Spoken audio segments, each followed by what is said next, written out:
Think about what is missing in your life, and you talk to your friends about it, and you put your attention and your energy on it in your telephone conversations, and you go to sleep thinking about what is missing, and you have this kind of an energy system going on for you. You will continue to have what you are thinking about show up in your life, and you'll see more and more and more of missingness continue to show up. You can't think about and put your energy on what is missing unless you want it to keep being that way in your life. So that's the first thing you want to shift. That's the first obstacle to reaching this state of what I call intention. Secondly, if you put your thoughts on what is, you will continue to attract what is into your life. Now, I'm going to suggest something very strange up here right now. I told you when it gets weird, that you have the ability to put your attention on an inner mantra that I have recorded in a CD called Meditations for Manifesting, that came to me from a teacher 2,300 years ago named Patanjali in India, who taught people at that time, when this is before the Middle Ages, this was like when people hadn't been out of caves too long, was teaching people how to levitate, and was teaching people how to bilocate, and was teaching people how to have the gift of fish and loaves 300 years before Jesus showed up on this planet. And his aphorisms of Patanjali are a big part of the spiritual solution to every problem. And what he suggested at that time is a meditation called japa. And this meditation is something where you take your attention, your inner energy, off of what is and onto what you intend to manifest, and you repeat the sound that is in the name of God as an inner mantra. And by repeating this sound, you attract the energy from outside of yourself, that is the source from which you emanated, to cooperate with you and literally collaborate with you to shift it into whatever it is that you intend to manifest. And you can do this with money. You can do this with getting pregnant if you haven't been able to do that. You can get it with selling your home. You can get it, and if you take a look at 300 years later, 400 years later, John the Baptist writes in the New Testament, the opening line of the New of the book of John in the New Testament. In the beginning was the Word, and the Word was with God, and the Word was God. As strange as it may sound to you, based upon the conditioning that you have had, just like Ivan Illich, the repetition of the sound as an inner mantra is a way of getting in the gap. And it is a way of, when you repeat this sound, attracting whatever energy, that dormant forces that are out there, into your life to have whatever you need show up. And all I can say to you is, I stand up here before you tonight from my heart telling you that it has always worked for me. It is a meditation practice. It is so powerful, and I can't tell you how many people have been practicing it, including Gary, who spoke to you here today. And there is absolutely no limit to what you can attract into your life simply by practicing it. I have put it on CD. I put it in Getting in the Gap. I teach it. I donate all of the proceeds from it to charities because I was asked to teach it, but to take no money for it. And I've been doing it for several years now. If your thoughts are on what is, let's just say you've got a disease process. Cancer, arthritis, the flu, a cold. If your thoughts are on, if you get a sniffle and your thoughts are on, this is in my nose today, but tomorrow it'll be in my throat. On Wednesday, it'll be down in my chest. On Thursday, I'll probably have a fever. I'm going to have to take Friday off. Now, it's Monday morning. and you've got a sniffle, and in your mind you're taking Friday off with a fever. If this is how you have trained your mind to work, to put your attention on the circumstances of your life, self-actualizing people, Abraham Maslow was a great teacher of mine. I was blessed to know him. I was blessed to be one of his devotees. He died on the 14th of June, 1970, in the same hour that I walked across the stage at Cobo Hall in Detroit receiving my PhD. In the same hour. He passed the baton on. He said, I've taught self-actualization to the academic world. Now you take it to the masses. And Maslow said, self-actualizing people are distinguished from everybody else with this sentence: they must be what they can be. They must be what they can be. And one of those 10 secrets for success and inner peace is that you can't solve a problem with the same mind that created it. And know this, that your mind created everything in your life that you call a problem.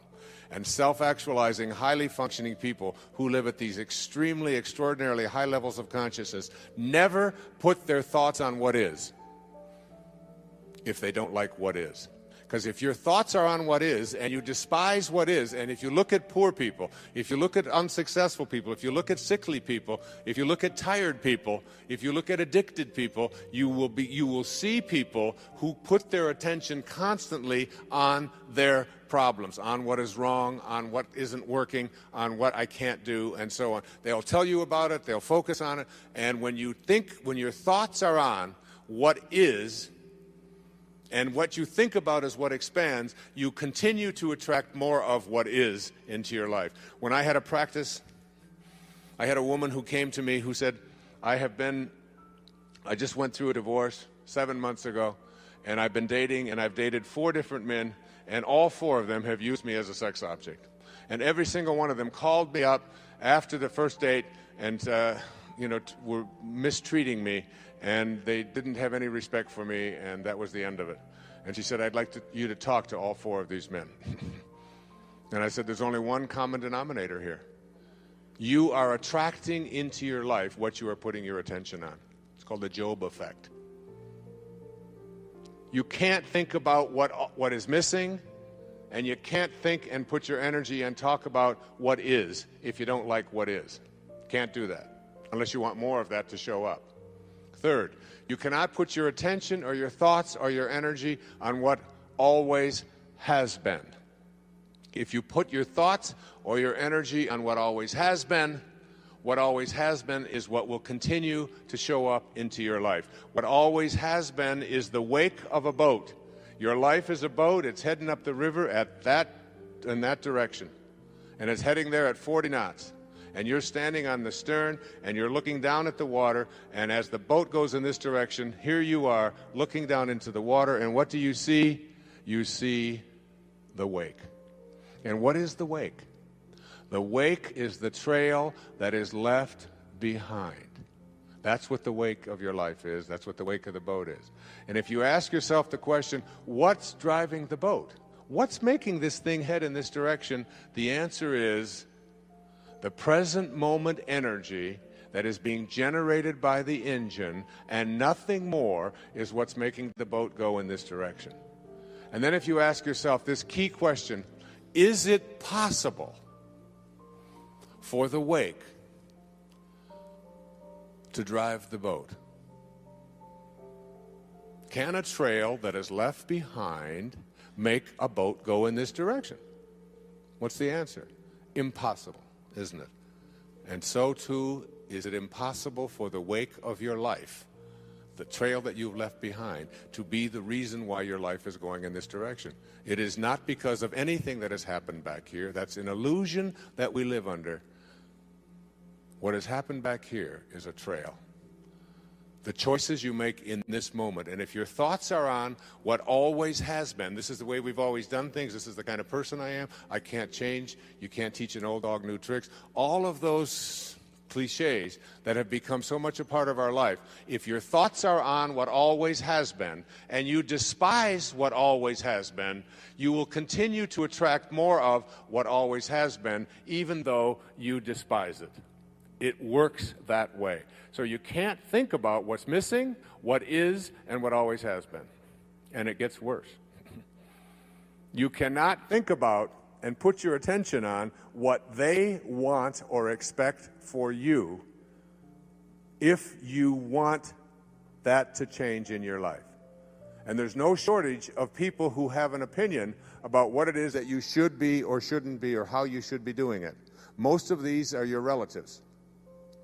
I have a wonderful book in mind to write. It's called Your Friends Are God's Way of Apologizing for Your Relatives. But if I talk to your relatives, they laugh too. So we all have this idea that the reason I'm not getting where I'd like to be, particularly with young people and working with young people over the years, it's because my parents want this, or my parents think that, or my parents won't let me do this. And I always said, well, but why are you so attached to what your parents think? Well, these are my parents, and I have to do it. I said, you can listen to it, you can take it in, but you don't have to embrace it. You don't have to live by that. And certainly when you become adults, when if there are people out there who convince you that you should or shouldn't be doing this or that, then you're going to continue to attract exactly what it is that they have their attention on. So if you put your thoughts on what they want for you, you tell everybody else about how it makes you go from being blissed to pissed just by being in their presence, just by being on the telephone with them, that person, that in-law, that mother, that father, that grandparent, that child, that whoever it might be, is giving you, or even your neighbors or your friends or whomever, your coworkers are telling you what you should or shouldn't be, and you don't like the advice that they're giving, and you resent very strongly. One of the 10 secrets for success and inner peace says there are no justified resentments. Your resentments are things that destroy you. So if your thoughts are on what they want for you, and what they want for you is something you don't like, you will continue to attract more of and use the attractor energy of the universe to attract more of what they want for you, even though you are upset about it. So here you go. There are 4 things that you can't do with your mind if you want to move into this state of intention that I'll be speaking about tomorrow. And these are, you cannot put your thoughts on what's missing, on the circumstances of your life, on what you always have been, or what others want for you. So you have to learn to do a somersault into the inconceivable and only put your thoughts or your attention on what you intend to manifest for yourself. Every thought that you have is an energy. Everything in the universe is an energy. And when you have a thought that is a thought that weakens you, which Hawkins speaks about so brilliantly in Power versus Force, that thought, the 10th secret in 10 Secrets says, wisdom is avoiding all thoughts which weaken you. And thoughts change and make you strong or weak depending upon whether or not what you're thinking at any given moment. The instant that you put something into your body and hold it close to it, the moment that you move into the energy field of someone who is negative, and I'll be speaking more about this tomorrow afternoon and doing a little bit more of demonstration on it, that everything in this universe is an energy.